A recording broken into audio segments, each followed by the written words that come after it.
Hello everyone, Crystal here from Galaxy Finds, and I'm actually doing a what sold video. Shocking, I know.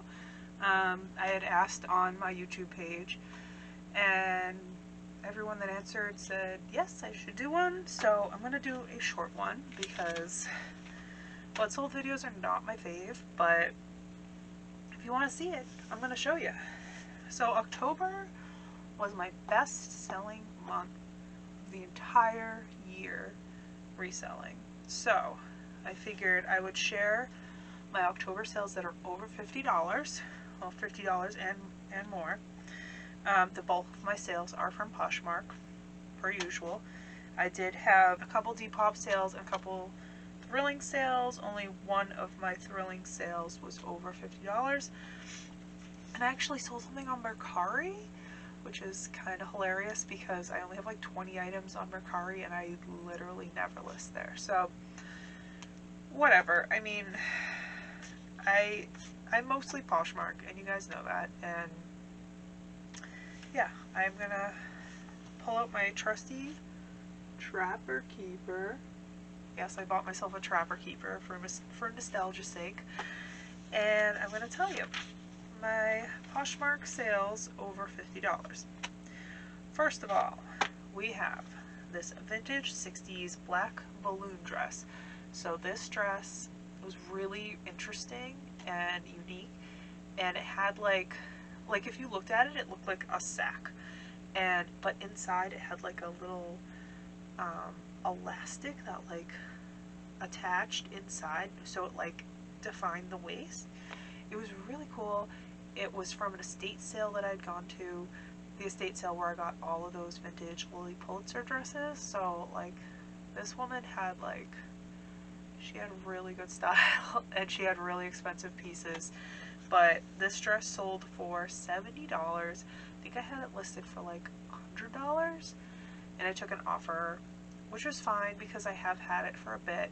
And yes, vintage pieces do take longer to sell, and I'm okay with waiting for some of them, but $70 seemed pretty fair to me. This next one, okay, so this Disney Mickey Halloween cardigan, I actually have two of those, and I sold one in September, and I sold one in October. This sold for $139. It was new with tags. I bought it from Hot Topic, so this was not thrifted. This was something I paid up for, but I wanted to try it because every year these cardigans sell out. So every year Disney comes out with like a Mickey Mouse Hot Topic collab, and by the time October comes, they're all sold out. So I bought these in August, and I mean they were like $50 a piece, but I got $139. I think the other one I sold for a little less, so I didn't list them together. I listed them separately. And the first one sold, and I thought, I think I can get more for this. So I sold the second one for more money, and they both sold at full price. And yeah, I definitely made money. I definitely at least doubled what I paid for it, which I'm okay with if I'm doing like an online retail arbitrage situation, because I don't have to go anywhere and get it. It gets shipped to my house. I had free shipping, so it was nice. The next, if I'm saying this wrong, I'm sorry, but it's Olukai, gray slip-on Peiua sneaker. I don't know. They're from Hawaii, I think. I've had these sneakers for a long time, but they retail for a lot of money, and I picked them up at Savers one time, and somebody offered me $60, and I was like, yes, please take them. They're really look comfortable. Like they're the ones where you can like flatten the heel down, like slip on. So yeah, they were cool shoes. $60, I'll take it. The next was this vintage 70s prairie boho, like cornflower blue dress. Super pretty, had a ton of flaws. So this I actually got from my friend who got it at the bins. She's like, do you want this? It's like, yes. It was really, really pretty, but I did note every single flaw in the listing, and I was like holding my breath until it was, until I got my money. So it had like a bunch of like sort of moth holes at the bottom, which I said, like, you know, if you sew, you could always just cut the bottom off and make it into like a midi dress or a mini dress. And yeah, it was a $70 I sold it for, and I paid nothing for it. So I did have it for a long time though, so I will say that. But hey, for free? Yes. The next one is these vintage 70s red leather mules with a block heel, made in Italy. They sold for $50. I actually have two pairs of these. I have a pair in black still for sale, but these sold for full price, and that makes me happy. Full price sales are always good.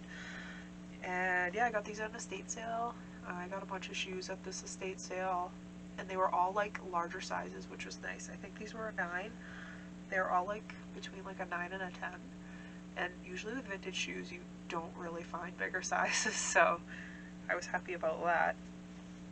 The next one is, oh, this vintage 90s maroon velvet mini dress. So this was like a vintage Hot Topic piece, and it had like, it was a mini dress with long sleeves, and it had like all this fluff around like the collar and the sleeves. And the person who bought it said that they collect this brand. I'll pop the brand up because I forgot to write it down. But yeah, I can't remember it. But it was really cool, and I do love selling vintage Hot Topic stuff because people like to collect that for some reason, and it's like reminds me of my high school days. So that sold for $80. I'm finding a lot of velvet is selling lately, like darker colored velvet. So that's something to keep in mind. My next sale was a pair of Good American Good Legs cropped in black. You may remember these from my New York road trip video. I got these in Connecticut. This was the place that like priced up things that were, you know, used LL Bean jeans from the 90s that looked like a dog ripped them apart, but priced, you know, good American jeans at $6. So I got $50 for those, which was nice. The next was these vintage 90s Y2K black velvet coat dress. So we're seeing a trend here. This is the second velvet piece I'm telling you about. So this was also like a vintage Hot Topic. I will also try to pop the brand up. But it was floor length, long sleeve, and it had like 3 buttons in the front, and then it was open. So like you could wear it over like a mini dress, or wear it over jeans, or whatever. But like this sold for $129. I was shocked that it actually sold for that. And that, I think that was, yeah, it was full asking price. And yeah, I'll take that all day long. $129. I'm pretty sure I paid less than $10 for that. I can't exactly remember where I got that. It's probably in a haul video. The next thing I got is something else I paid up for. It is a vintage 90s Doc Martin cargo skirt. So I think I showed you guys in a video my ThredUp haul. I got this on ThredUp. I paid like $20 for it. And, you know, on ThredUp, you can't see any tags, you don't know what items are. But I saw this and I knew this was a vintage skirt. So I got that. I had it listed for $100 and got an offer of $70, and I was like, yes, please, because that's still a really good return on my investment. I also do this with ThredUp. Like, I'm okay paying up for something as long as I double what I've paid. So that was fine with me, $70. The next was something that I had for quite some time. Is Fendi silk dress. So, story behind this is this was, I think, a Jomar box.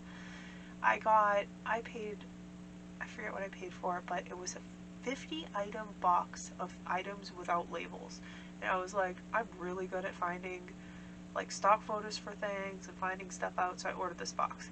It was a complete waste of money, except for this Fendi dress that they missed because it was missing the brand tag. in the collar, but it had it in like the bottom side where the materials tag was, and it was authentic Fendi.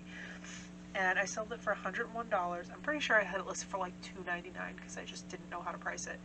But my cost of goods on that was $4, so that I'm pretty sure that more than paid for the box. So, you know, at least I got that money back.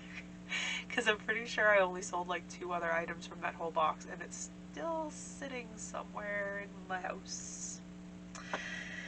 Anyway, the next one is this vintage 80s like sweatshirt dress with faces all over it. It had like little rhinestones. There was like a few like discoloration spots, but it was so unique and so cool. But I have had this one for a long time. This, I believe, was also from an estate sale.